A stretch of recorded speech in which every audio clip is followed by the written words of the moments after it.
The Greater Centerville Historians organized in the year 2000. The purpose of the organization is to preserve the history of the Township of Centerville, Cleveland and surrounding area. Gerald O'Neill, Charlie Bauer, Richard Wiegand, and myself, Kathleen Sixel, were the founding members.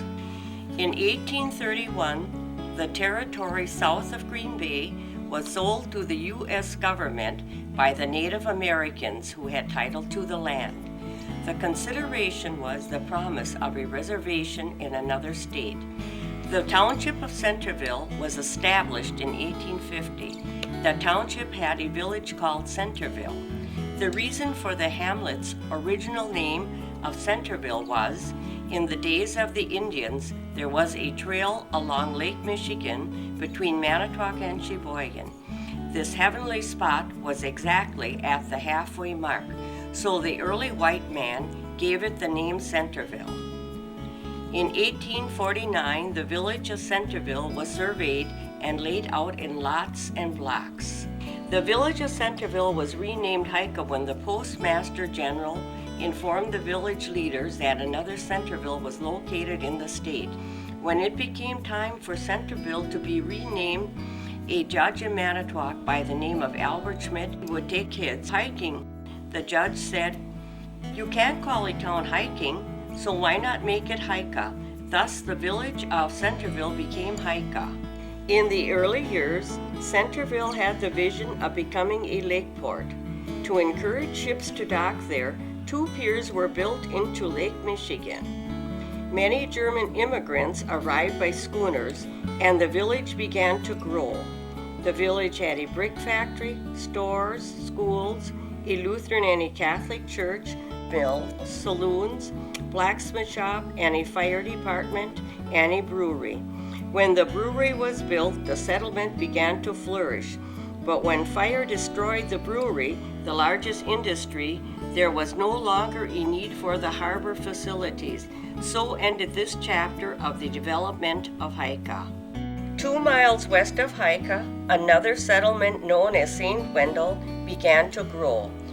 It had a Catholic church, a general store with a connected dance hall, and a post office was also located in the complex, a funeral parlor, and at one time a motel.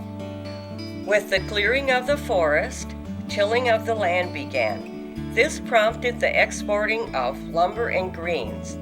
The farmers of Centerville looked forward to the building of a railway since they had a serious problem transporting their products. In 1873, the Milwaukee, Lakeshore, and Western Railroad was built between the settlements of Hika and St. Wendel and was named Centerville Station. In 1880, Centerville Station was renamed Cleveland after President Grover Cleveland.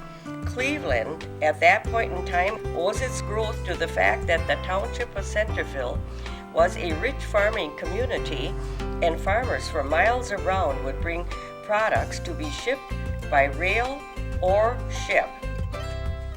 The village of Cleveland had several grocery stores, a furniture store, a funeral parlor, several saloons, Lutheran church, hardware stores, several gas stations, newspaper, photographer studio, several car dealerships, cheese factory, several feed mills, livestock yard, and lumber yards. The biggest business was the Cleveland Co-op, which offered many types of services. With the failing of grain crops, the farmers began dairy farming. With the abundance of milk, another industry began, cheese and butter making. Local cheese factories dotted the countryside. One-room schools were usually built near the cheese factories, so children would have a ride to school when farmers brought their milk. In 1958, Hika, St. Wendel, and Cleveland incorporated into the village of Cleveland. In 1968, the Cleveland Elementary School was built. The Township of Centerville has seen many farming changes, but dairy farming is still the primary vocation. Today, Cleveland is known as the seat of Lakeshore Technical College, which offers an educational alternative to 4-year colleges. An ancient proverb states, When an old person dies, a library burns to the ground. These words were the inspiration for organizing the Greater Centerville Historians. We hope to preserve as many memories as possible.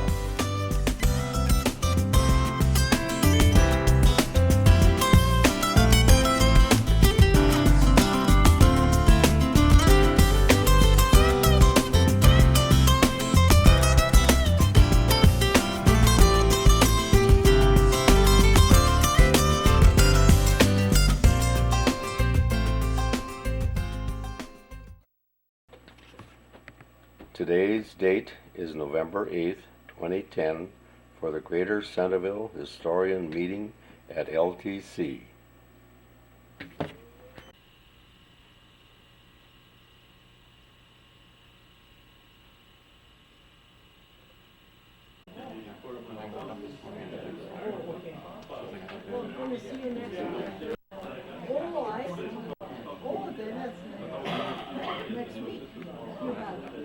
Let me tell you how we're going to work this tonight, because every night is different.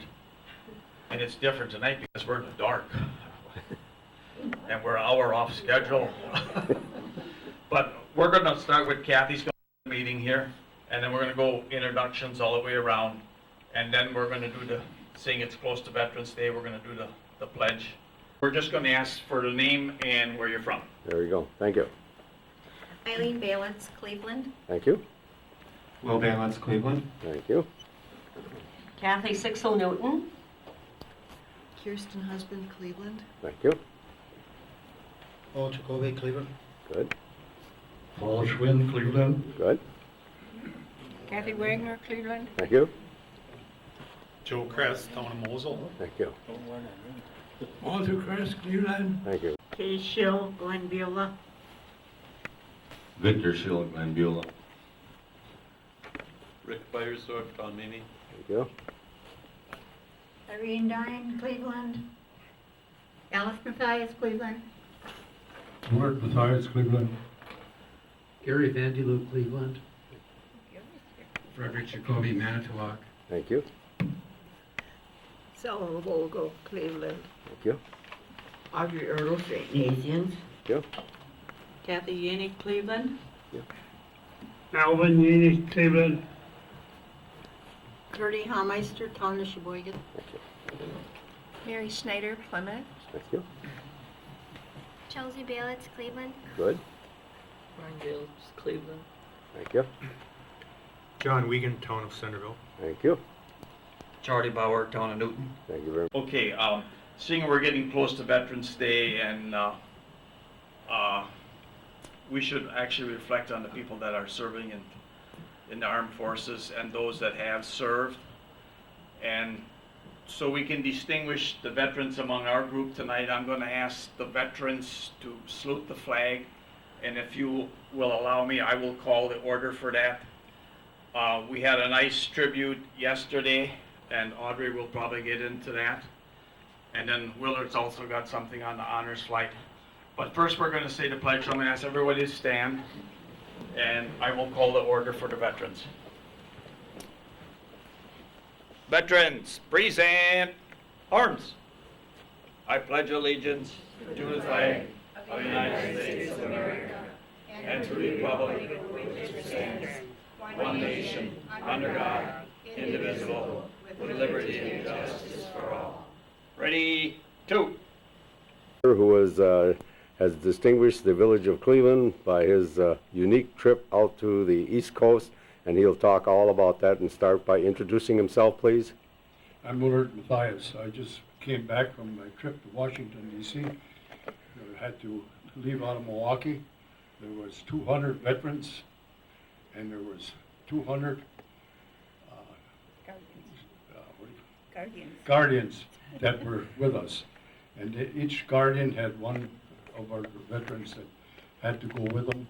And you have no idea until you see it of how many people that were on that plane, veterans in wheelchairs that had a hard time getting along, and guys with walkers, oxygen, and I felt sorry for them. I said, they're guardians that took care of them. had to be with them all the time and make sure that they went to the bathroom and make sure they get their pills. I mean, it's just something you can't hardly believe, that people would take up the time and pay $500 they paid to be the guardian for a veteran. I mean, it's unreal that somebody would really do that. And when we got to Milwaukee, you had to check in, and from there you got a little breakfast, and once you got your breakfast, then you could load on the plane with your guardian. But first you had to go through security, take your shoes off and whatever they wanted, and then I got the artificial hip, and I said, I got the picture. Well, that don't mean nothing. So they still feel you all up and everything. And so from there we went on to the plane, and about an hour and a half. So we went from Milwaukee to Washington in this jet. I couldn't believe it. It had a film similar to the one back there, and you could just see that plane flying and how close you were getting to Washington. And when we got to Washington, we had this plane. They unloaded from the front and the back, and there's a big stairway that goes down, and all these people that can't make the steps to get down, they put them in a special wheelchair. And there's two women that I noticed when I was there, and they weren't very husky or anything. They picked this guy up, threw him in that, put him in this wheelchair, tied him down the steps he went. They just went down, and another one was coming up, and they just kept taking these guys down, one after another. I mean, it's just heartbreaking to see this happen to them guys. But it was something that you'd never believe. And then the way down, I mean, when I was walking away, I met this one lady. I was walking, and she said, come up to me, and she says, you're the one I'm looking for. And I says, oh, okay, you know. And here is a friend of mine, Tom Kneer from School Hill. His sister-in-law, she was out there, and she says, she introduced herself then, and she says, I've got to give you this. And here it was, a bag of carrots. Because when I worked in Kohler, every day I'd eat one sandwich and a bunch of carrots. So she gave me the carrots. And I still got them at home in the refrigerator. So then when we get to Washington, then they get in, there were 7 bus loads. And a police escort, they take you all around to where you were supposed to go, to World War II monument, and Air Force monument, and there was some more. I forget. I got to get my bearings when I get my pictures. But anyway, it was just unbelievable. The World War II memorial is something that everybody should see sometime or another. Because the last time I was there, it wasn't up yet. So then you had the changing of the guard. So that was, I've seen that once before, but it's very impressive. And from there, you were back on the bus. And then they drive around to see all the other monuments that are on in Washington. And then, but at that time it was getting kind of dark already, so we got back on our plane and went back to Milwaukee. But when we got to Milwaukee, here's something you don't believe until you see it. I think there was at least 5,000 people in where we got off the plane. And we went through security, and from there there's this long walk to the other end, and there were, I would say, 8 to 10 deep people through this. Oh, it was quite a distance, and they're all hollering and congratulating you, shaking hands, and it's something. If you haven't ever seen it, you can't believe that there's so many people that would give up their time on a Saturday night to come and shake your hand or congratulate you for your service. I mean, when we got out of service that time, the band played and they sprayed a little water on the ocean, on the lake, or on the ocean, and that was it. You got on your through a you call it.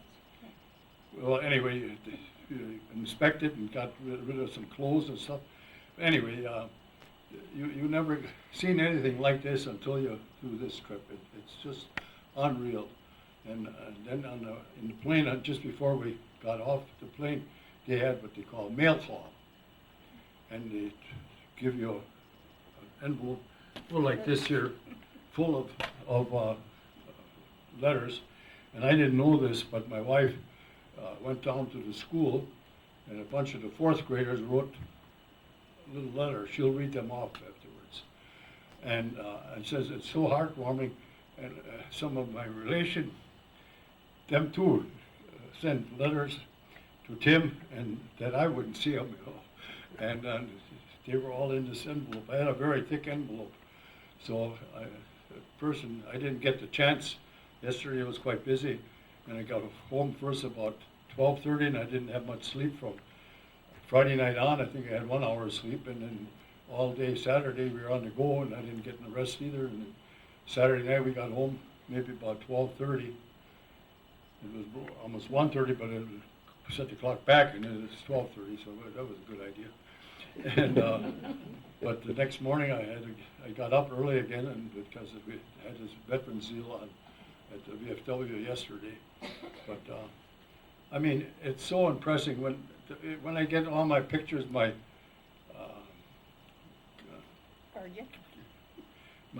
girl that helped me out there, she was the one that she had 2 cameras. She took all the pictures. Anything I wanted to take a picture of, she took it. So she was very good. And she's comes from Collins. Yeah. And I met her the week before. So they should do that. If your guardian should try to meet you before you go on this trip, because a lot of them on Saturday morning are walking around with signs looking for people that they have never met, and so you got to look who is this, trying to find the guy that they're supposed to be their guardian for the day. But it's just so nice to do, and on the plane you got a box lunch, and then on the way back you got another box lunch. So I had enough box lunches for a couple of days. But it's so impressive, really. I just hope that the next time we have a meeting that I can show you some of the pictures that this lady took of us. So that's about all I have, I guess. Do you want us to read those letters that the kids send us? They're short. Yeah. Short and sweet, most of them. Sort of cute. Okay. Here. Okay, this one, I'll say, Dear Mr. Matthias. They don't say Willard or anything. Thank you for fighting for our country. I hope you have a great time in Washington, D.C. Have a safe trip. Did you get hurt in the war? 3 question marks. Alexander Jacob Vogel. So that's a little Cleveland boy. Thank you for fighting for our country. It sounds like you are going to have a good time there. Have a safe trip back there and back here. Have a good time in Washington and have the most wonderful time of your life. Hannah Vogel. Thank you for all of your years in service for our country. I hope you enjoy Washington. Have fun. Thank you. Nicole, thank you for fighting in World War II for us. I hope you have a great trip to Washington. Did you get hit in World War II? In school, we are learning all sorts of stuff. Sincerely, Hunter Huffman. Thank you for fighting for our country. I hope you have a good time in Washington. Did you get hurt? How old are you? You are a very nice guy for doing that. Sincerely, Jonathan. First, I'd like to thank you for fighting for our country. I hope you have a great time in Washington. Were you in the Navy, Marines, Air Force, or Army? If you were in the Marines, you might know my grandpa Stryzik, better known as Jerry. Did you have a dog or a friend in World War II? I hope you'll have an awesome time. Marlee. Thank you for fighting for our country. I hope you have a safe trip. So I have one little question. Did you get hurt in World War II? And thanks again for fighting for our country. Owen Yost. That's a little Cleveland boy. We hope you have a good day in Washington. When you are in D.C., you can say hi to the president. Thank you for fighting for our country. I hope you will have a good trip to D.C. Did you get hurt in World War II? If you did, I hope you do not have any pain still. It sounds like you will have a great time in D.C. Allie Anna. Thank you for fighting for America. I hope you have a good time. Where did you fight? Sincerely, Olivia. Thank you for fighting for our country. We hope you have a good time. Sounds like you will have an exciting time. I hope you have a safe flight. Martin. This is sort of cute. My name is Julia Jean Cheddar. Did you know my grandpa Gene served also? That's Gene Weber. Gene Weber? Mr. Matthias, thank you for serving our country. You are the best. I have one cat, 2 tadpoles. They both died. 1 hermit crab and 2 fish. Sincerely, Julia Shetter. Hello, my name is Jason. I live in Cleveland. How long did World War II last? What did you do in the war? Why did they force people to go in the war? Did you ever learn to fly a plane, or were you on the ground? Was it scary to go to the war? Was any people in your family who were in the World War I? So what are you doing on your honor flight? Thank you for serving our country. Your friend Jason. My name is Meredith Opie. I go to Cleveland School and I live in Cleveland. I love sports and school and also art. I'm not a fan of war. I bet most people know that it's bad, just because of the name. Though I do like how people care so much about our country, they risk their lives just to save others. I know I wouldn't have the guts to go to the Army. I am so grateful for what you did for our country. Meredith Opie. Is this okay? Okay. My name is Kathleen Last. I am 9 years old. Thank you for serving our country. I hope you have a great time in Washington. Have a safe trip. My name is, this is very nice. Dear Mr. Matthias, my name is Nathan Relsey. I like to ride my bike, play with my dog, and build with Legos. I'm 10 years old, and I have 1 brother in high school and another one in college. My great uncles fought in the war, but I think both of them died. And I figured it out. That would be Stanley and Joe Dine, Irene's husband and the brother. What about, I think both of them died. What about you? Did you fight at Iwo Jima or the Battle of the Bulge? My teacher told me you were drafted. It must be hard leaving your family and joining the military. I hope your flight goes well and you have a good time. Sincerely, Nathan Relsey. My name is Dawson. When I grow up, I want to be in the Army. My grandpa was in the Marines. In my neighborhood, my friend and I play around. We also have Army outfits. We also play with Nerf guns. I go to Cleveland Elementary. Thank you for serving in World War II. Your friend Dawson. I'm a 5th grader in Cleveland. I like school here. My favorite color is blue, and I love cheese. I have 3 cats, and my family is my mom, dad, sister, baby brother, and I. My teacher is Mr. Sohn. He's really great at teaching. I'm glad you're going to D.C. Thanks. Your friend, Sage. My name is Rebecca Joas. I have a mom, a dad, a sister named Rachel. I have a dog named Harry and a cat named Mr. Jenkins. My dad used to be in the Army. Almost all of my grandpas were in the Army. My grandpa passed away between 2009 and 2010. It is an honor for you to go to Washington, D.C. Sincerely, your friend Rebecca Joas. Thank you for serving in the war. I bet it was hard.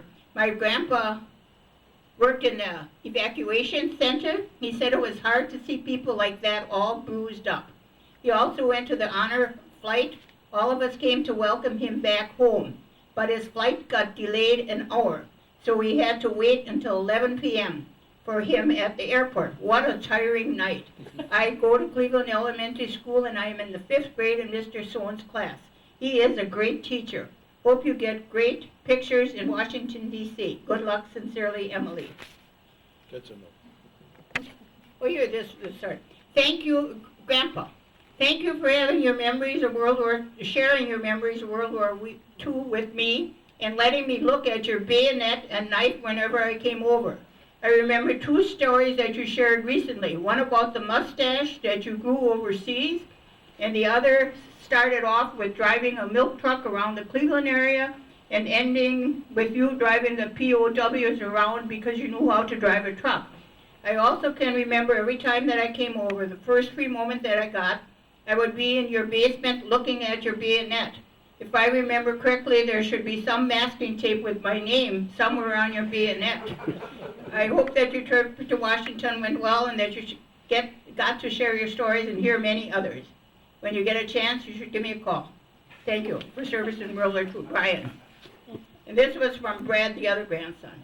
Grandpa, a lot of people, including myself, don't know and can't imagine what it would be like to be drafted, to have your name called to go to the Army, to have your entire life change and having to leave your family, friends, and everything you knew from your small village, to get on a train and be shipped halfway around the world into an unknown world. It must feel like a huge honor to be able to fight for the freedom of the United States and to serve our country, but be also very scary at the same time. I am proud to be able to call you my grandpa and can only hope that I will be as active as you are when I get older. To be working in the garden, fishing, and working at the cottage is an inspiration to me. Love, Brad. And then we got one other little thing. On his jacket, did you notice that it said, every day is a bonus on it?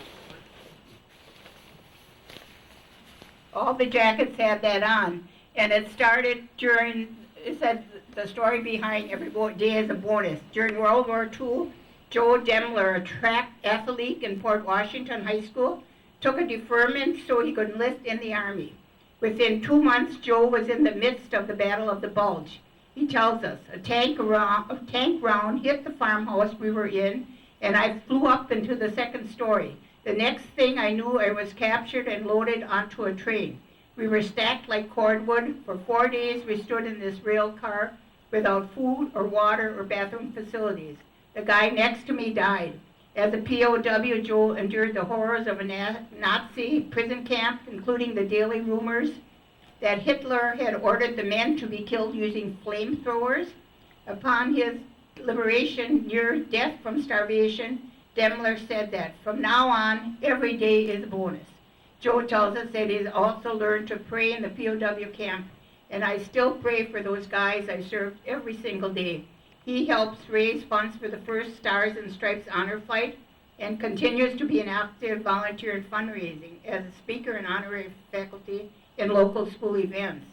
Returning to his Port Washington roots following World War II, Joe went on to become postmaster and raise a wonderful family. They showed a picture of him. Willie said he was down to 82 pounds. All he is skin and bones. Okay, that's it. Thank you. And Willie's got 2 pictures that he'll send around that the gal had taken, and she delivered them to our house on yesterday. She was in Milwaukee at Saturday night. We couldn't figure out how fast she can go. So anyhow, one is with the girl that gave him that bag of carrots, and the other one is at World War II Memorial. Thank you. What? You hand that other one around too. Oh, this one with the To picture. show, Okay.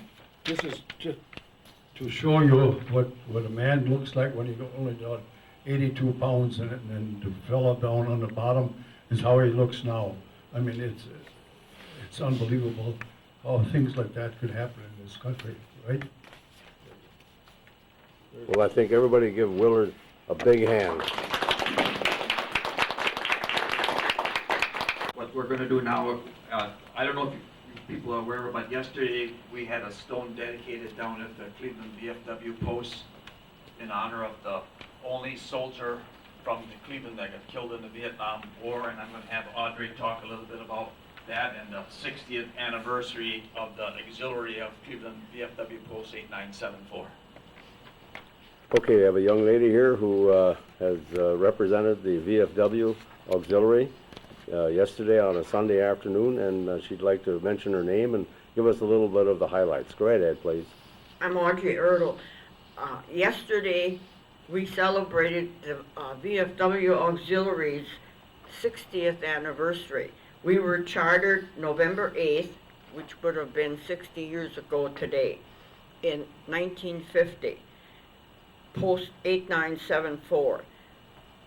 There were 29 auxiliary members, and of that, we still have 8 members who are belong to the auxiliary. Bernice Dostler, Audrey Erdl, Audrey Kneer, Margaret Yost, Alice Matthias, Selma Vogel, Dolores Weisner, and Adeline Culp. And when we decided what we wanted to do for our 60th anniversary, we decided we didn't want to do more than just take us out to eat. We didn't need the extra food. So we decided to have a memorial for the only Korean War veteran that was killed. Vietnam War veteran who was killed. He was killed March 17th, 1969. I don't have my notes, so if I make a mistake, somebody tell me. I think it was January 19th, I think. January 19th, 1969. And it was Sergeant James Gahagan.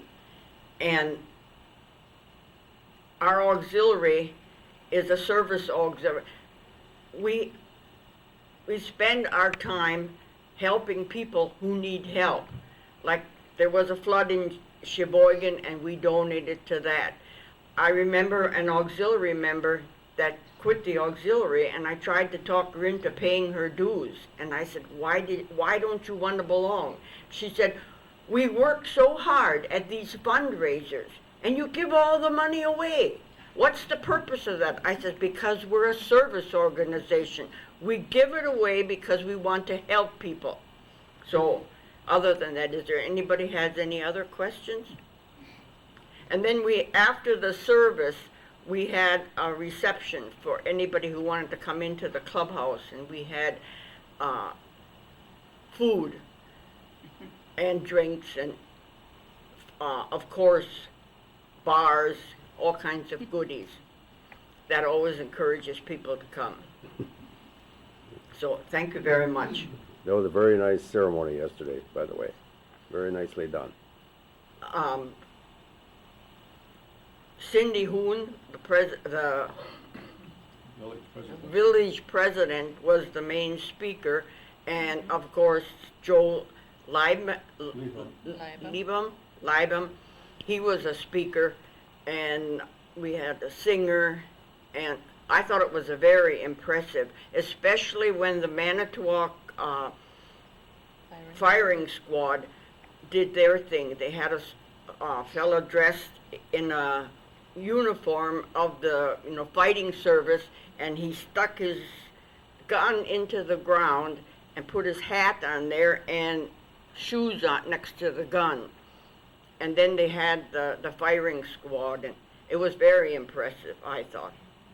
Thank you. Thank you. Only yesterday with the dedication to Stone, and when Cletus Wagner actually knew the fellow that got killed, it was very emotional, very touching.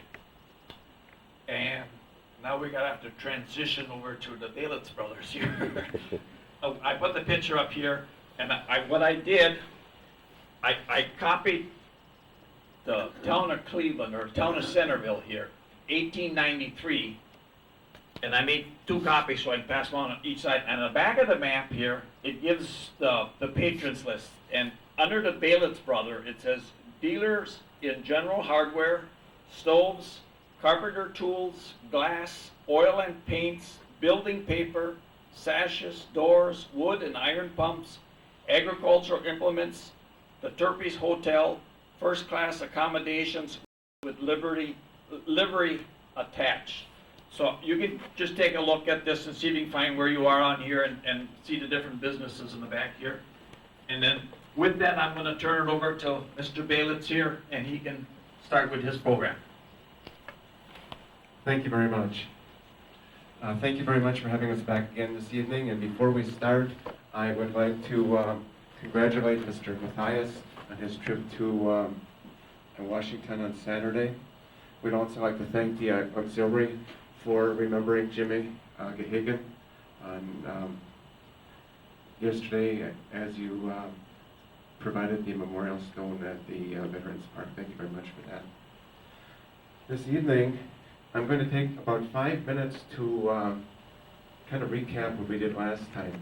we went into a lot of different areas last time because there were a lot of different questions. So I'm kind of out of order here, but what I'll just try to do is just do a very quick summary, and then we'll go on from that. And if you have any questions, please ask.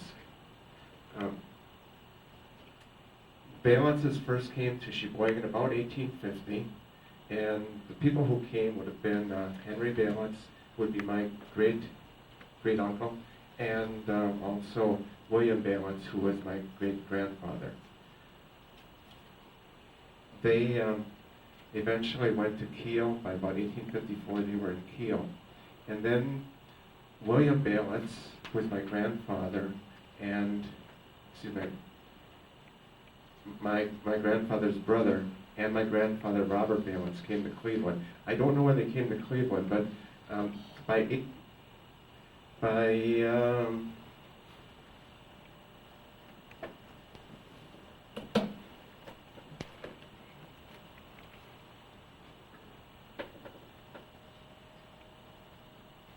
1902, they were involved in the formation of a canning factory here in Cleveland. It was called the Cleveland Canning Company, and we talked a little bit about this last week, or last month. We indicated that it was someplace on or near the property of the Cleveland Co-op. It's my belief that it was in the cream-colored brick building that's on the Cleveland cooperative property, but I don't know that for sure. And that existed for about 12 years. It was started with a capitalization of $10,000. I've got my grandfather's stock certificate here in the amount of $1,800. He had 18 shares at $100 each. I'll pass that stock certificate around so you can take a look at that. I probably should put it on the screen, shouldn't I? And then we can pass it around later.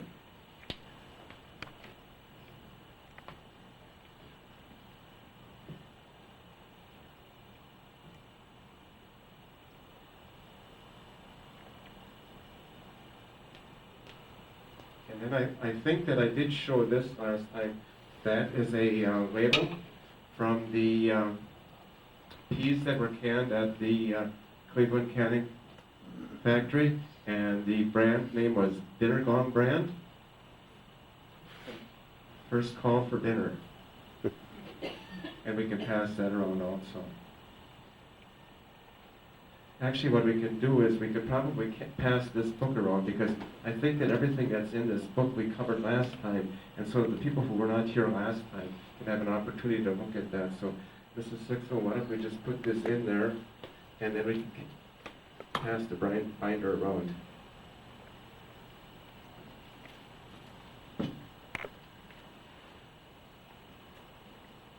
After the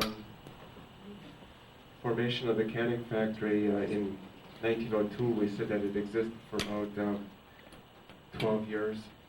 And one of the names that's listed on there is a Theodore O'Neill, and we asked Jerry if he was connected there, and I don't know that you've got any idea about that at all. I don't believe so.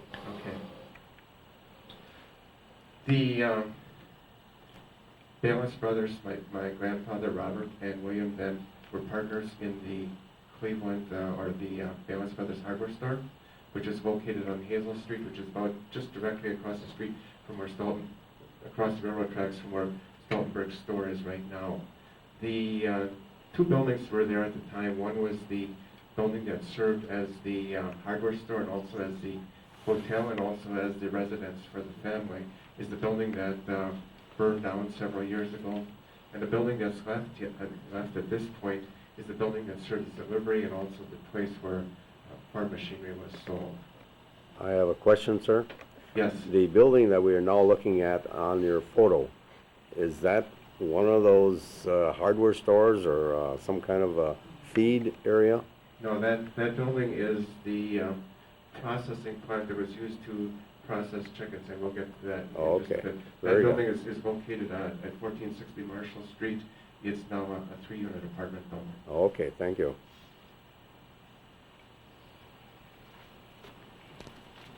Let's just spend a little bit of time on the feed mill. And we showed this picture last week or last month. That's located on Washington Street, about one block from the railroad tracks, 1 block west of the railroad tracks. and that building is also gone. I do have some pictures that I think we showed last time, but I want to show those again because I've got some questions. There is a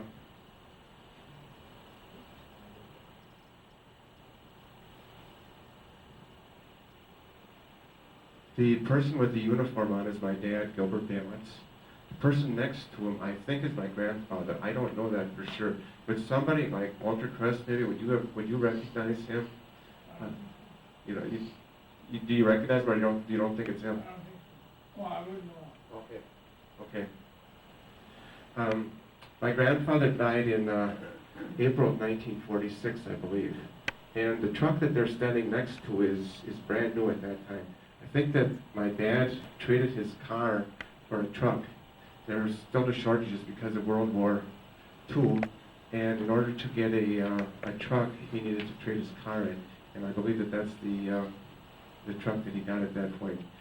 I believe that if there was just a little bit more of that truck showing, Mr. Jacoby would date it for me exactly. I do have some pictures that I could probably bring sometime for you to date that for me. And there's also somebody who's looking through the window there. I believe that's my aunt, Ruth Schnell. Ruth Schnell was my mother's sister and lived with my mother and dad for part of the time, at least, that her husband Kenneth was away during World War II.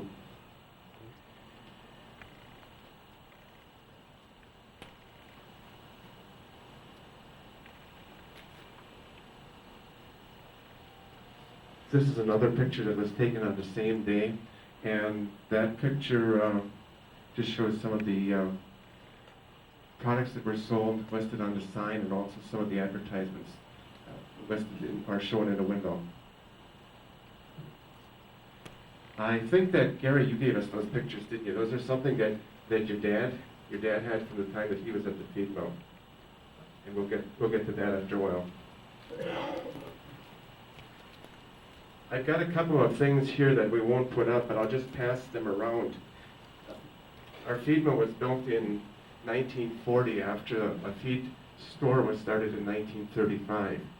From 1935 until 1940, feeds were just sold.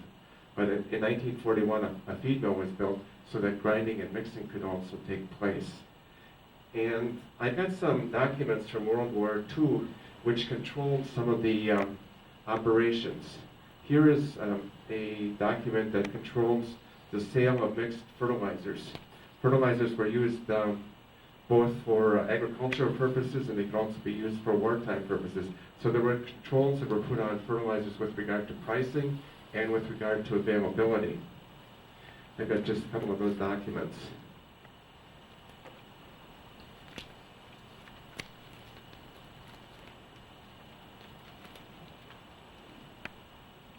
During World War II, the effects of the Depression went away with the beginning of the war, and it was possible to sell things again.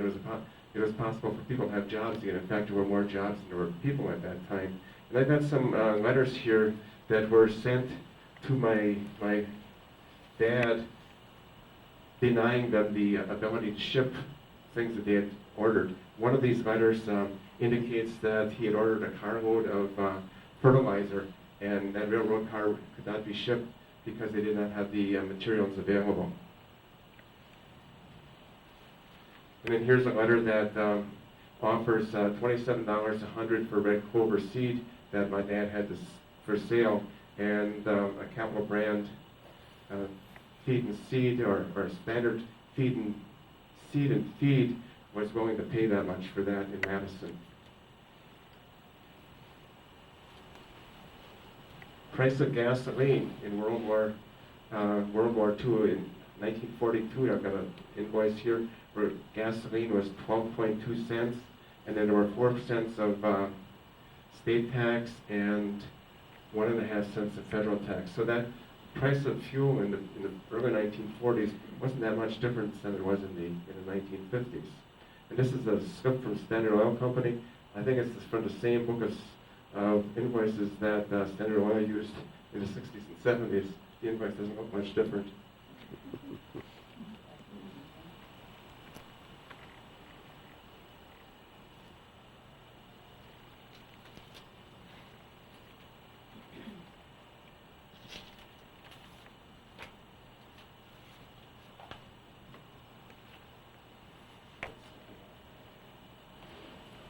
This is a financial statement from 1946. Showed total sales of $152,000 roughly, and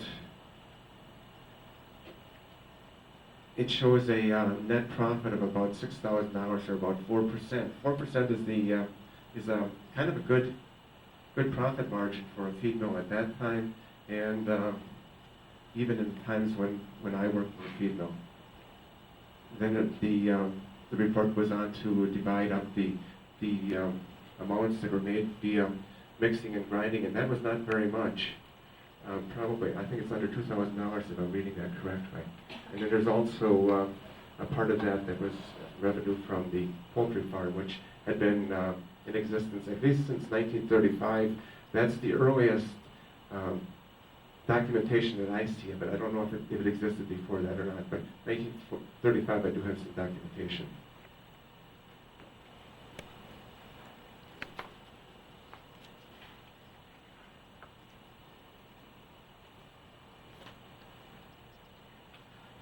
This is a picture of my dad, Gilbert Belitz, standing in front of our feed mill. He's standing in front of a truck that says Belitz Poultry Processing Plant. We began processing poultry in our own plant in 1954. We had started, my parents had started, or actually my dad was married in 1942, but my dad and his brother started poultry farms again sometime in 1935 or so. They raised chickens for meat and for eggs, and they also raised breeding stock. Breeding stock was a big part of their business, and that remained that until about 1953 or so, when we were hit by Chlororum disease, and Chlororum disease pretty much put us out of that business. My dad's brother was Clarence Belitz, and they worked together until about 1941 or so, 1942. As World War II started, both my dad and my uncle were trained machinists. They were they'd gone through the apprenticeship program, so they both had the skills to run the machines that were necessary to build the submarines and the other ships that were built in Manitowoc. My dad's brother went to Manitowoc Shipbuilding and stayed there then. My dad did not go because the feed mill was brand new, almost brand new at that time, and it was really pretty hard to leave. So the exchange that was made was that my dad would be able to avoid going to to work at the shipyards.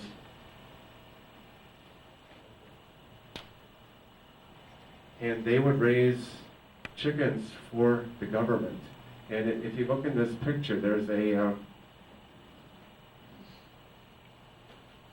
barn right here that was built in about 1942, 1943, and that barn was built to house chickens, to provide chickens for the medical purposes of the government.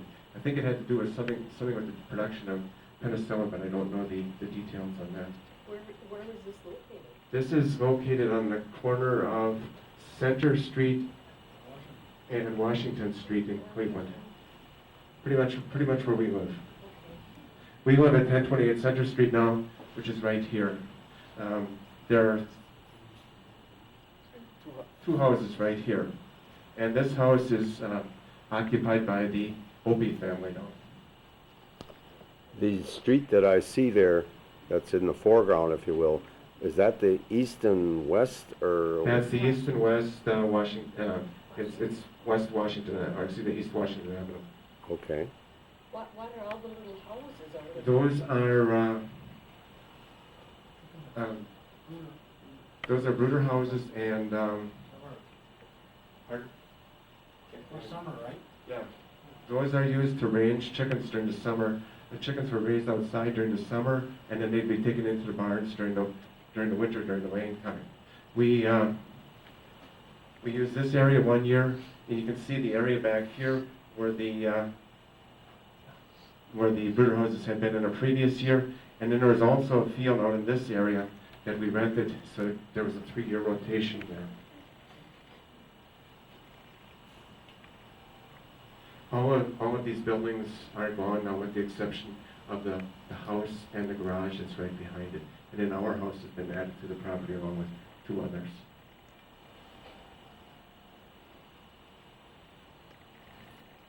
Just a little bit of aside on something that I skipped before with regard to the Belitz family in Kiel. Henry Belitz, who is my great-great-uncle, served as an elector to Abraham Lincoln in the election of 1864. And just as a side note to that, this past Saturday was the 150th anniversary of Abraham Lincoln's first election.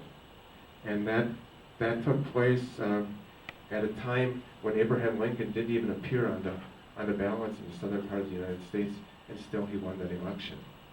And even in his own town, he only won by 70 votes. But he did win the election to be president, and then was re-elected in 1864, shortly before his death.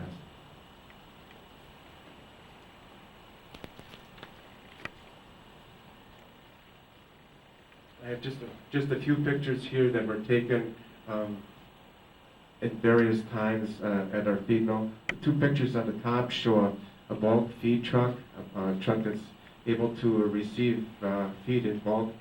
The picture in the upper left-hand corner shows the truck as it's being loaded with feed to be delivered, and then the picture in the upper right would show it being loaded with grain. The picture in the bottom left is a picture of the sales room in the feed mill, and the picture in the bottom right was my dad's office.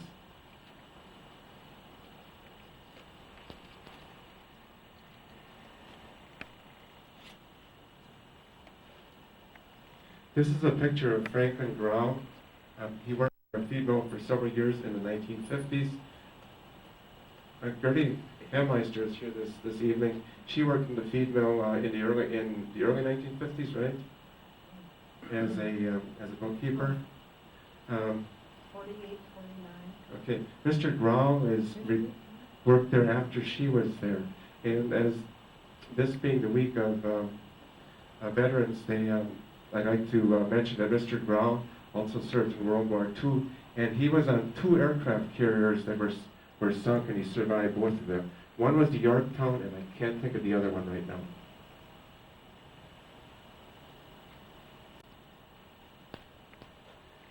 This is a picture of Leroy Wiegand, and he's standing next to a portable feed mill. We had the ability to grind and mix feed at our mill in Cleveland, and we could also go to farms to do that. And that was kind of a benefit to farmers, especially the ones that had the smaller farms where we could get in and out of the farm generally in about a 20-minute period. It would take about 20 minutes to load or to grind a batch of feed, and just a few minutes longer than that to unload it. Leroy Wiegand worked for us in the 1950s and 60s, and then I believe went to the Kohler Company where he retired later. Yeah, the phone number is 5, 1 long, 1 short. Remember the time of the party lines, and you listened for your signal. Even with the feed mill, we were on a party line with about 5 households. So there were probably a lot of times, I don't remember this, but there were probably a lot of times when calls didn't get through when you wanted them to.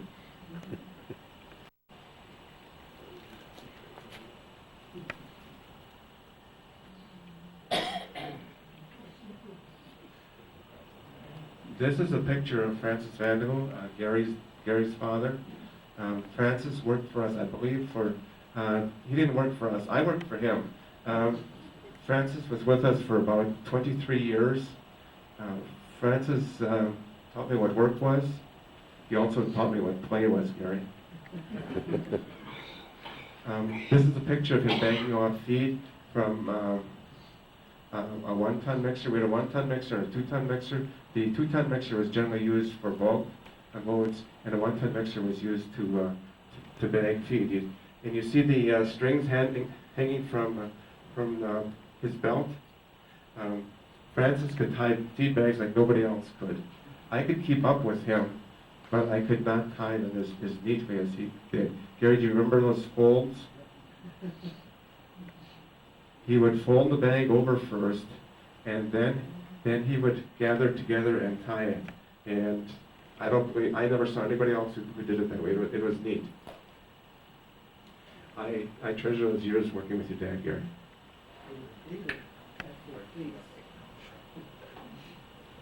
Okay, as custom, we normally take a 5-minute break, so we're gonna break for 5 minutes now, and if you got any questions or anything you wanna talk over, now's the time to do it, because after the camera runs again, it's gonna have to be quiet.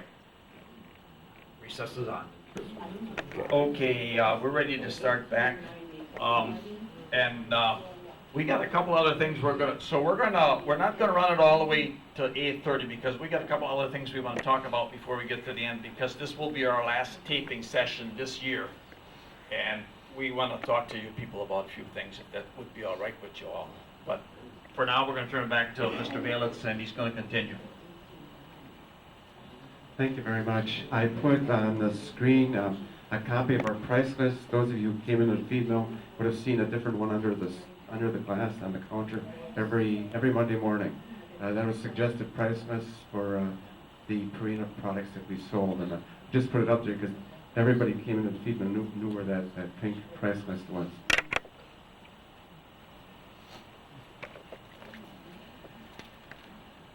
I'm going to pass some different documents around. This is just the cover of a magazine called the Purina, Feeder's Purina Graph. Rhodes and Purina had different magazines or periodicals that they sent to our customers on a regular basis that we paid part of it and they paid part of it.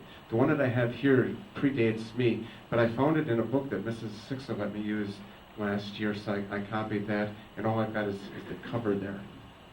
But then I have some that I'm going to pass around, and you can take them out of the sleeve if you want and take a look at those. This is called Dalets Checkerboard News. That was produced on kind of an irregular basis. In 1954, it was produced on a very regular basis because that's the year that we began processing chickens at the processing plant on Marshall Street. That required that we have a good supply of chickens, and we needed to have contract growers who would work with us in doing that. We needed about 600,000 chickens a year at peak, and we could not raise that many. We had about 35,000 chickens on feed on our farm at one given time, and those would circulate out every 9 to 10 weeks. So we needed to have at least twice as many as we could raise ourselves. So chickens were raised on contract farms in Manitowoc and Sheboygan County. We had contracts with people in the Madison and Stoughton area. We even had some in Illinois, so we did go kind of a long way sometimes to load chickens. Mr. Jacoby, did you make any of those trips to Illinois or Stoughton or any of those places? There were some times that before I went to school in the morning, I'd been to Stoughton or Illinois. And the one that I have up here is from January of 1954. The picture that you see there is myself and my brother standing in a barn, each of us holding chickens. So I'm just going to, rather than putting any of the rest of these up, I'm going to pass those around. What they were periodicals that advertised our products, but then they also advertised other things. If you look at the back of these, some of these you'll see things for Gratz's or Tourist Inn, some of the other businesses in Cleveland. So please pass it around and take a look at them. It's probably going to be much more interesting than what I'm saying.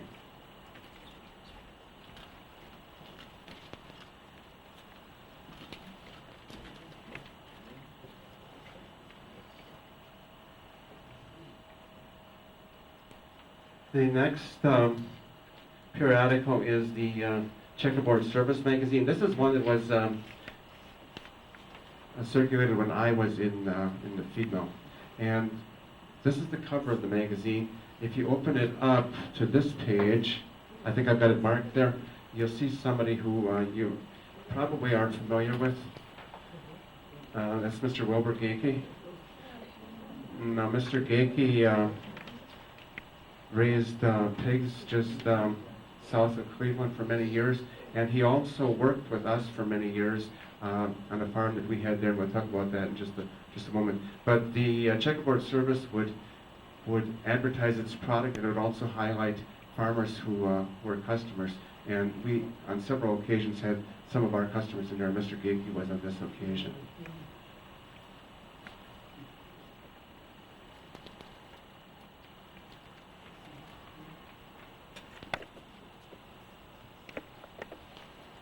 Our sales room always had a large variety of booklets that were available to our customers with ideas on how to better raise their livestock.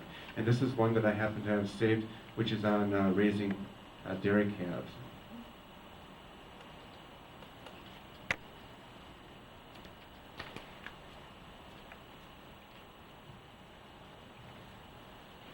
On at least on an annual basis, we would have sales meetings for our customers and potential customers at which a meal would be served. And this is one in which you might recognize some people. John, I think that your dad is there. And next to him is William Holthammer, and I think next to him is Milton Leidritz.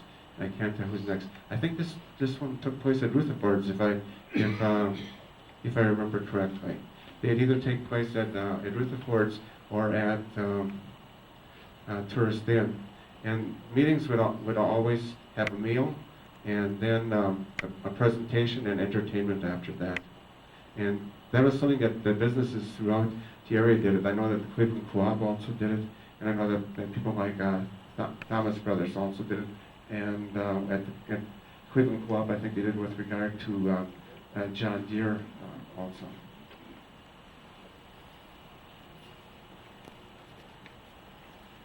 A little bit of a story. We never let our customers go without feed, and we do whatever was necessary to get some feed to them. And we never let our competitors' customers go without feed either. I remember when the Cleveland Cooperative put in their new electrical system, and they were not able to function for a couple of days. We ground feed for them, and I remember delivering feed to one of their customers. And as I drove into the yard, the man who owned the farm came out, and he wanted to let me know that he wasn't buying anything from us, that he was a customer of the Cleveland Co-op. Luckily, I think it was Mr. Moiser was with me, so he explained the situation.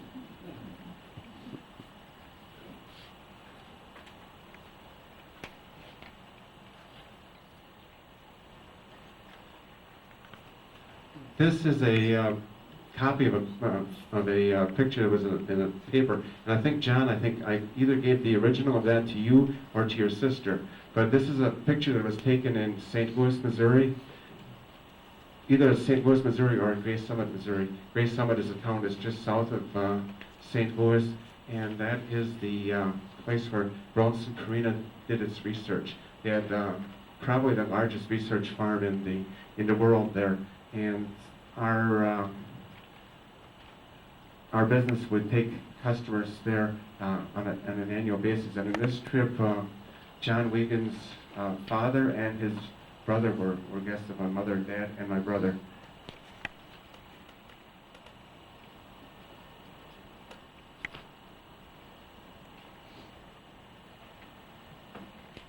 Here's just something for a little bit of fun. You've been feeding Prina? You feeding Prina? How come? And then on the bottom it says because they have a Prina quality 40% concentrate that's priced right. The picture below it is a picture of dairy steers. We did for a while raise dairy steers both as a business and also as a way to promote this to our customers, as a way for them to profit from the bull calves that they had without without selling them as they were 3 days old or so.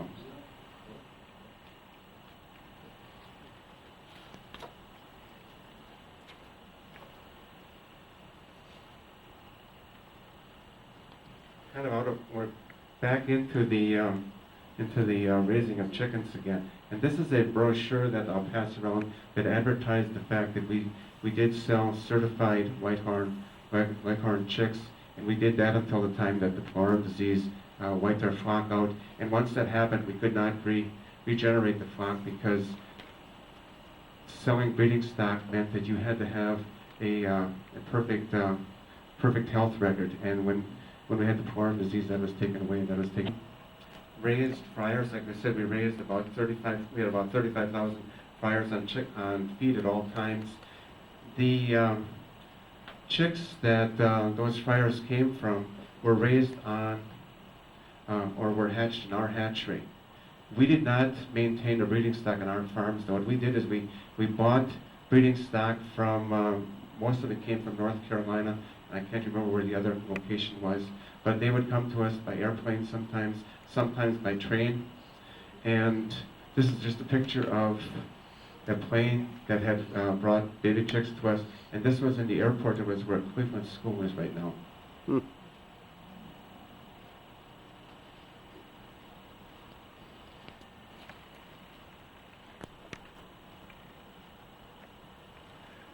This is a picture of my mother. And this was the beginning of the broiler business for us. This took place in I think about 1951 or so. When we began raising broilers, we did that in an operation a little bit separate from the one that was at our house. This was across the street on a farm that Gary, do you know who owned that farm before the Pippers did? Nursery? Yes. Oh, Where Robert Pipper lived? yeah.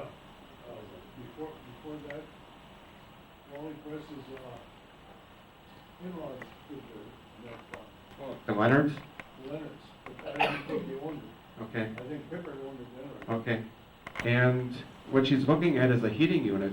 A heating unit was actually installed in the basement and heated the 2 layers, 2 stories of the barn. And the silo was converted to a 2-story feed room. That one we can pass around so you get a closer look at that.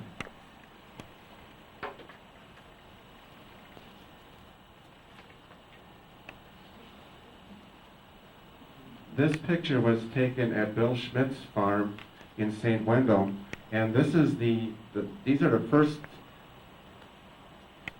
crates that we had for chickens. We actually built these ourselves. I remember building those. Well, there's that truck again, Mr. Jacoby.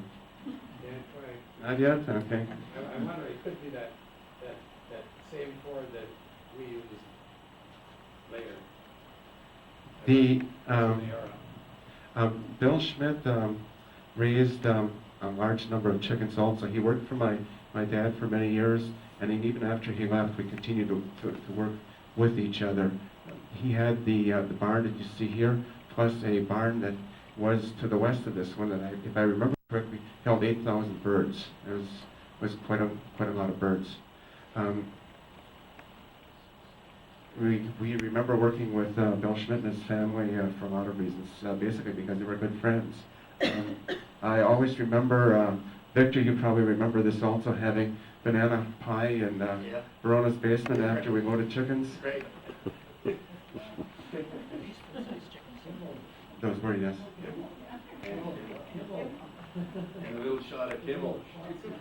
Okay, we got a gentleman here who has a smile on his face, and I bet when he was drinking the Kimmel, he had a bigger smile. Go right ahead, please.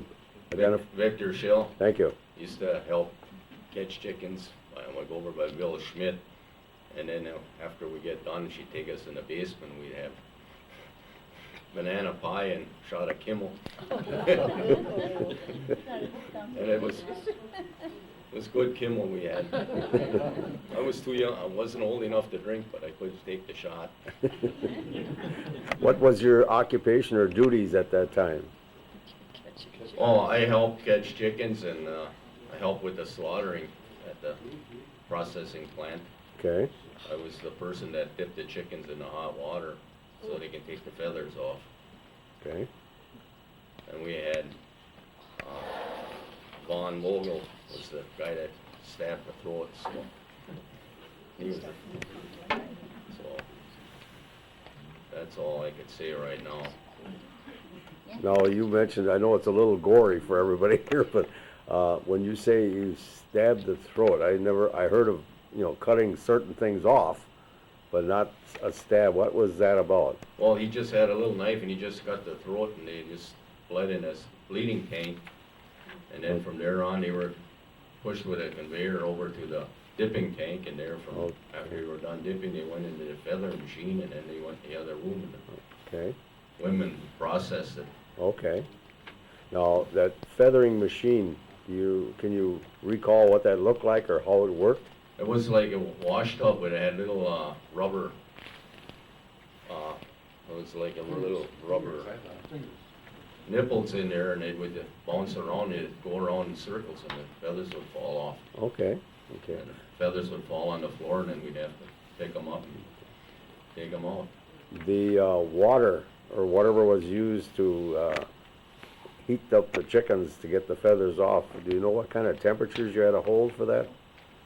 I can't really remember, but maybe Willard can remember what the temperature was, but I think it was, I can't remember offhand. I know it was hot enough. Okay. Sometimes Juan would play tricks on us and he'd send a live one through, but it was always fun. You know, he just liked to play little pranks on us guys. Okay. Get us a little wet. Very good, thank you. We got a gentleman here who will identify himself, and he has some recall of the days of the chickens from the Belitz facility. Go right ahead, please. My name is Gary Vandello. I used to help my dad in the feed mill, and actually I would help sort eggs after a while in the hatchery and debeak the little chickens when they were, after they were hatched, I would help debeak them. And also they would raise chickens up on the second floor of the feed mill.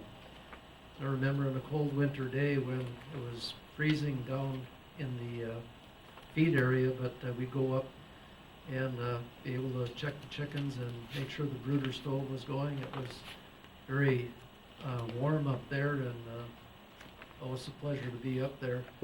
Caught a lot of chickens in a lot of different barns. I remember the Checkerboard barn, Bill Schmidt, and the home farm, and I actually helped clean manure after a while too for Gilbert, and so a lot of different projects.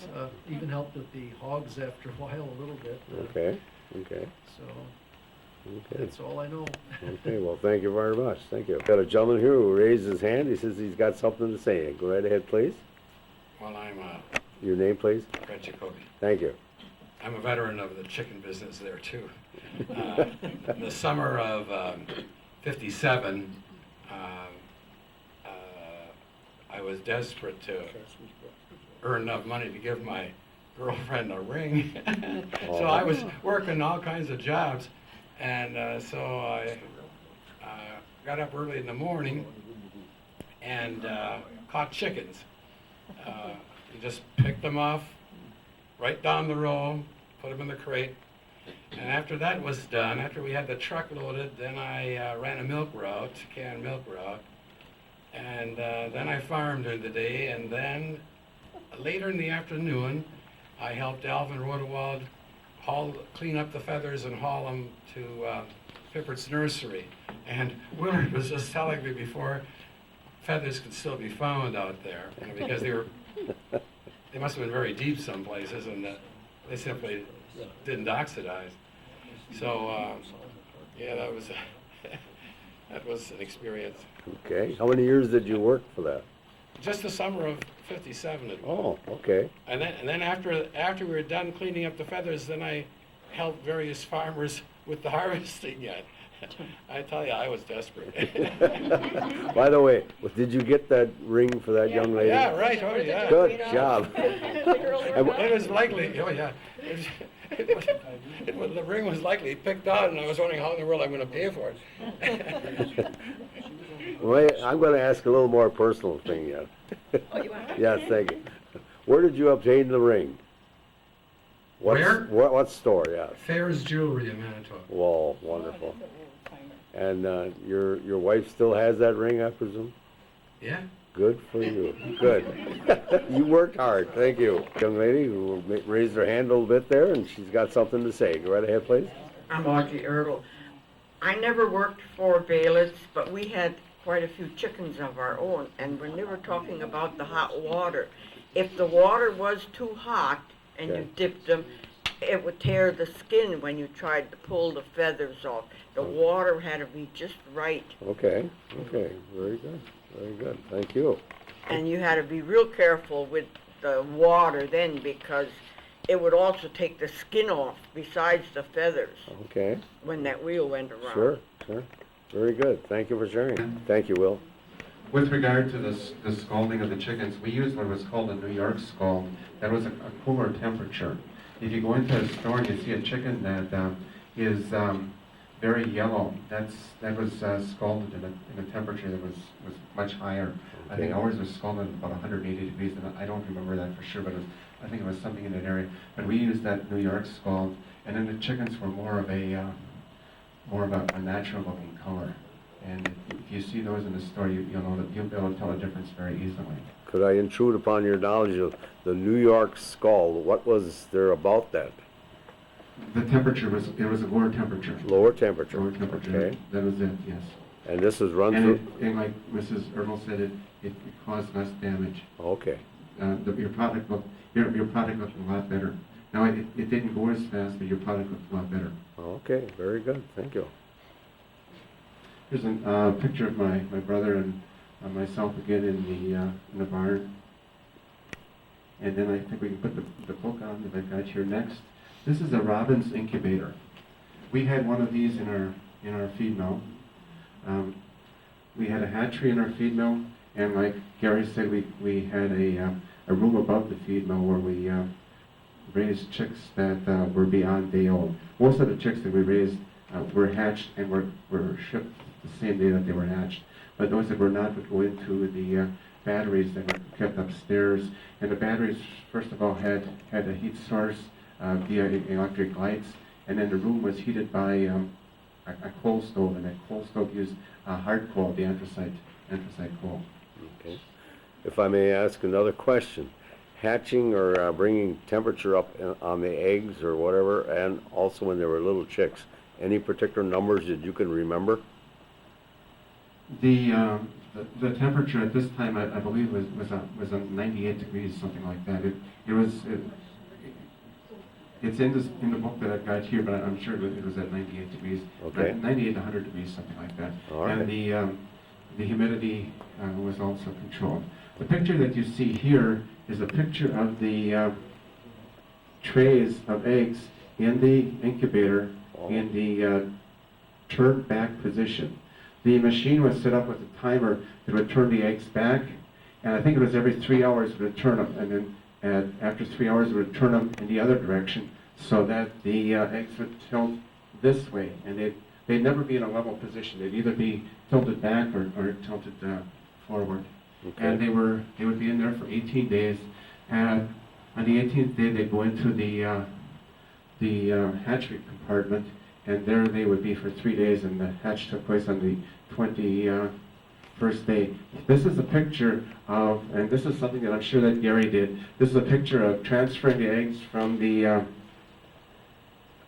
trays that were in the incubator to the hatching compartment. You'd lay the larger tray over the top, flip it over, and then there'd be more room for the chicks to be hatched, and the eggs would lay loosely in there.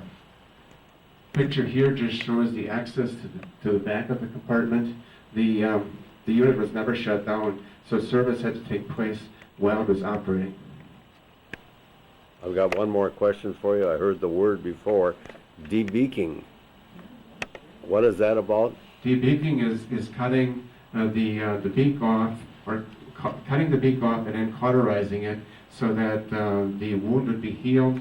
And the reason for this is so that the chickens would not cannibalize each other. And that was done on the first day, the day that the chicks were hatched, and before they were shipped. Okay. And it's something that I did a lot of too, and I got pretty good at. That was something that was paid on a piece rate, and I was able to do it with both hands. Pardon me again, was there a device or a plier or something that was used for that? It was you'd sit on a chair with a box of chicks on one side of you and an empty box to receive the big chicks on the other side. In the front of you would be a small machine with a heated blade in it. Okay. And then there was another blade that came down with a spring action that you operated with your foot. You bring that down, and as it brought it down, you had the two heated surfaces together, and the beaks were actually burned off and then cauterized. You'd burn it off, and then you'd hold it there just for a second so it cauterized. Okay. Did you ever get the chickens full hat? No. Very good. Never knew that before. Never knew that. Thank you. The note that's there is that the hatching capacity of the unit that we had was 31,440 chicks or eggs at a time. Yeah. And what would happen is the eggs would be in there for 21 days, and they go in twice a week, so they'd be divided up, and you'd always have almost always have 6 batches in there. Oh, wow, big operation.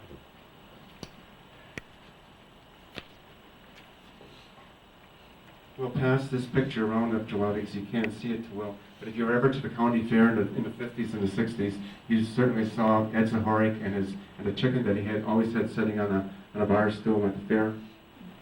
Ed Zahorik was one of the another person who operated a hatchery. He operated a hatchery at Cato. There were hatcheries. There were actually more hatcheries around than you might think. Wunches had one. Badger Hatchery had one. We did. There was one at Two Rivers, which I can't think of the name of right now, and I'm sure there were others also.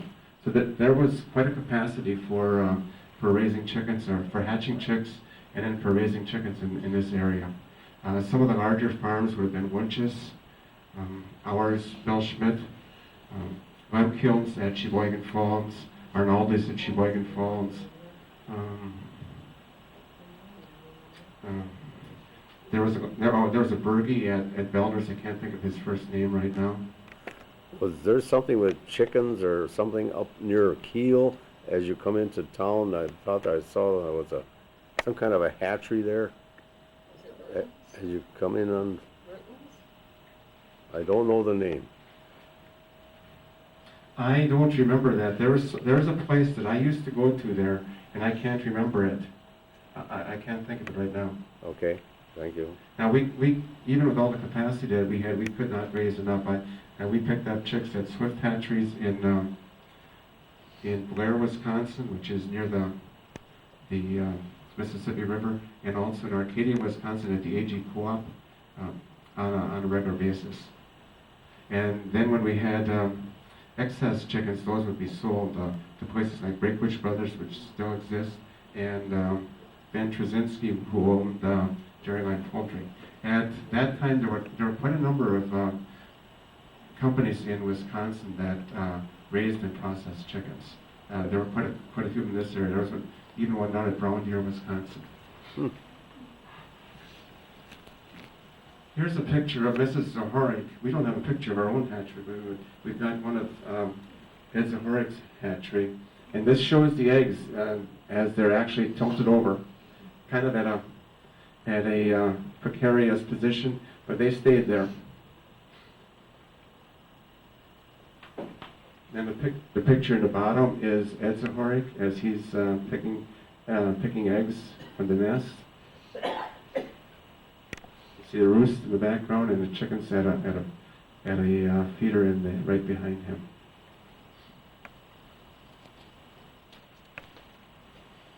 There are pictures that we should have taken that we never did, so I've just taken them from where we're right now.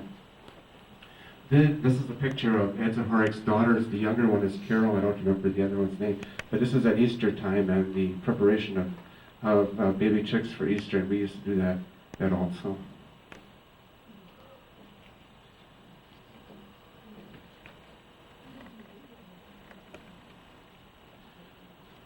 When the winches were here 2 months ago, Warren talked about the gentleman who would come to sex chicks for them. The same person, or the same people provided that service for us also. There were generally Japanese Americans who did this. What did they do again, please? They sexed the chicks. They divided them up between the males and the females. Oh, really? Okay. Thank you. Chickens could either be sold straight run, which is as they're born, or they could be sold either as males and females. Okay, thank you.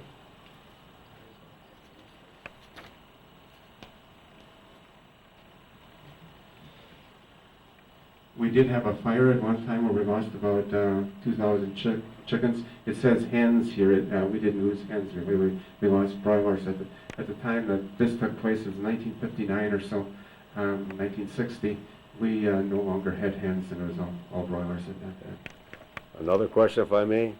Broilers, are there a certain age that they become a broiler, or weight? Broilers are generally chickens that are sold at about 9 weeks of age, about 3 to 3.5 pounds. And if they're fed right, and their environment's right, you can reach that at 9 weeks. Okay. So it's generally at 9 weeks, 9.5 weeks, that our birds are taken out of the barns and then replaced. Okay, thank you.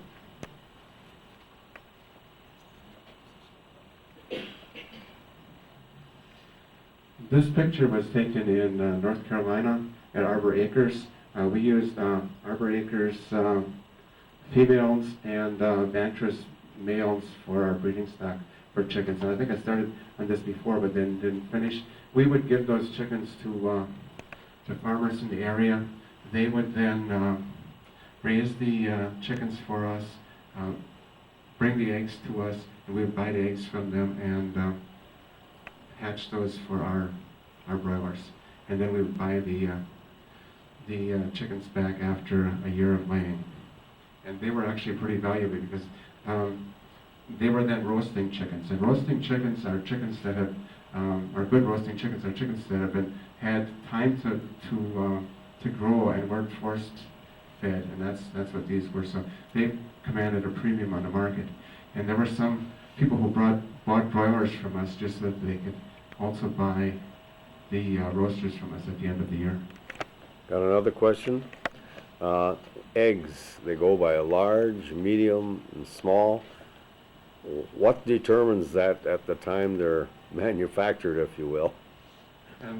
Eggs are graded, and we did have an egg operation when I was younger, and I did take part in grading eggs. Eggs are scaled, and I don't remember what the weight differences are, but it seemed like a half ounce or 1 ounce increments or such that divides them. Okay. Small, medium, large, extra large. Okay. Thank you. After we closed our processing plant, and we closed our processing plant, I believe, in 1972.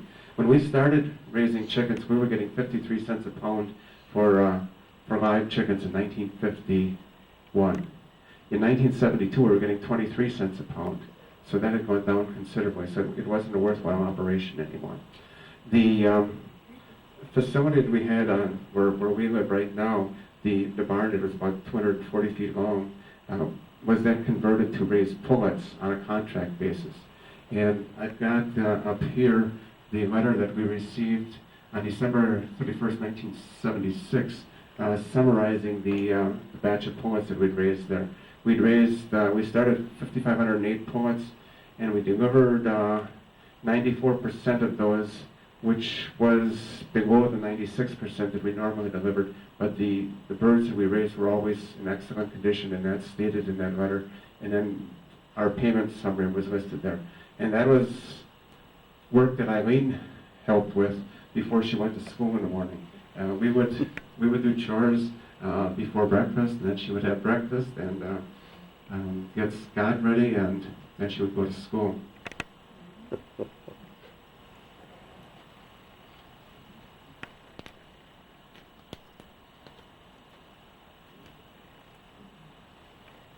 There was one more operation that we were involved in, and that was the raising of pigs. And we did that at the very end of Center Road near the Cleveland Swamp.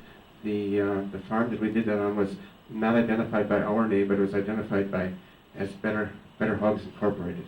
Better Hogs Incorporated was a commercial farming operation that was started by a group of businessmen from Sheboygan in about 1959 or so. And that group sold their farm interest to my dad after about 2 years, and my dad operated that until he retired.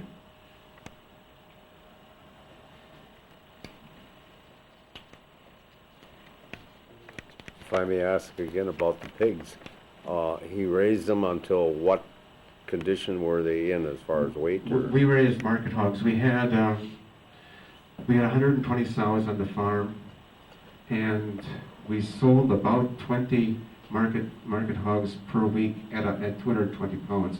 We sold those to places like Hika in Sheboygan, and Hika actually butchered pigs at the store that they had in Sheboygan.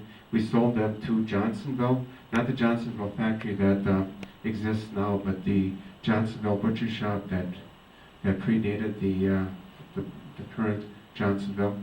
We also sold them to places like Hillshire and such. Oh. Very good, thank you. How many pigs did you raise?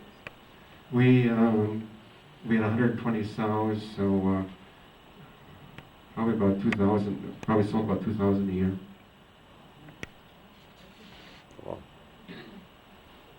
Very good. I have to check my math on that, but. Every litter was 10, right? So the operation that was Dalets Brothers in the various generations and the various families started in Cleveland in about 1902, as far as we know, and ended in about 1980, 1984, something like that. I know that we were raising chickens here in 1980 because I remember I've got some documentation to that. I don't know exactly when it finished, between 1980 and 1984. And we talked about some of the people that we worked with, that we were privileged to work with. And, you know, my dad was involved during most of the time. My brother Marty was involved longer than anybody. He even worked there more years than Mr. Vanderbilt did. And there were others. There were many others who we're very thankful for. The people who operated the feed mill, the people who operated the farms, the ladies who operated the plant, the operation of the butchering operation. And I'll pass the book around here. I think we're going to try to wrap up here very quickly. But I'm going to pass the book around with some pictures of the farm, of the processing of chickens and such. You can just get some ideas. If you have any questions, please ask me. But yes, Paul? When did the mill close? I'm going to say 1971 because I started working at Belitz Brothers in 1972. So I like December of 1971. We still operated on our own after that. We made our own feed there until the 1980s. And just a little bit then about ourselves. Eileen was a teacher with the Manitowoc school system and then Sheboygan school system for 41 and a half years. She retired about a year ago. After the closing of the feed mill, my dad and I built a three-unit apartment from the building that was used to process chickens. And then I went to work for Belitz Brothers, which became Lawn Boy and Toro. I was there for almost 20 years. I think I was there for 19 years. The last year of that time I was in Mississippi and traveled back and forth each week. And because of the travel, I changed jobs and I went to work for a company called Thermo-Clean in Chilton, Wisconsin. I worked for them for 17 years. And I also traveled for them in the last years. So I made weekly trips to Iowa and Indiana. The work that we did was manufacture of paint fixtures for industrial paint systems. And then we also maintain those fixtures. About 3 years ago I retired and took a part-time job at the Sheboygan school system as a substitute teacher. And then at the beginning of this year I went back to work again for a company in Green Bay, Wisconsin called Green Bay Decking. And we are a manufacturer of composite decking. And that pretty much takes us right up to today. Are there any questions? And thank you for being attentive. Thank you. Thank you, Will. We got a couple of things we want to talk to people about, so this is going to be kind of informal, and I don't think we need the camera on there for this, Jerry. Okay, thank you. Go right ahead, please. Okay. Before, as I talked about Dalets Brothers, I did not mention my sister Mary Schneider, who's here this evening. And next to Mary is my granddaughter Chelsea Belitz, and next to her is my grandson Brian Belitz. Very good.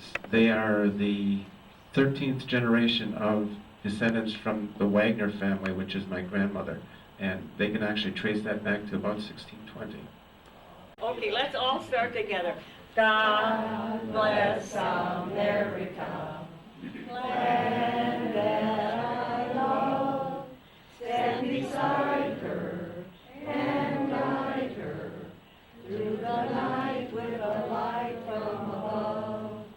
From the mountains to the prairies, to the oceans, bright with foam. God bless America, my home, sweet home. God bless America, my home, sweet home. Nice finger, Charlie. Enjoy it a lot, and you guys got some fantastic stories, so thank you very much for coming all the time. We're going to do a final Once intro. around? Once around? Sure, once around. Okay, introduction rather. Dalets Thank, Cleveland. thank you. Good, Will Belitz, Cleveland. good. Kathy Sixel Newton. Okay, thank you. Kirsten Husband, Cleveland. Could you repeat that? It was a little, one more time. Kirsten Husband, Cleveland. Thank you. Paul Chacoli, Cleveland. Thank you.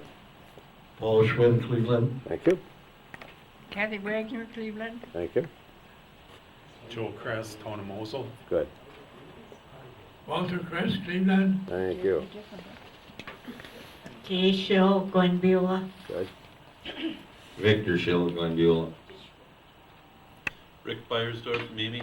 Good. Thank you. Irene Dine, Cleveland. Thank you. Alex Matthias, Cleveland. Good. Willard Matthias, Cleveland. Good. Gary Vandello, Cleveland. Thank you. Frederick Jacoby, Manitowoc. Good. Mary Tooley, Centerville. Thank you.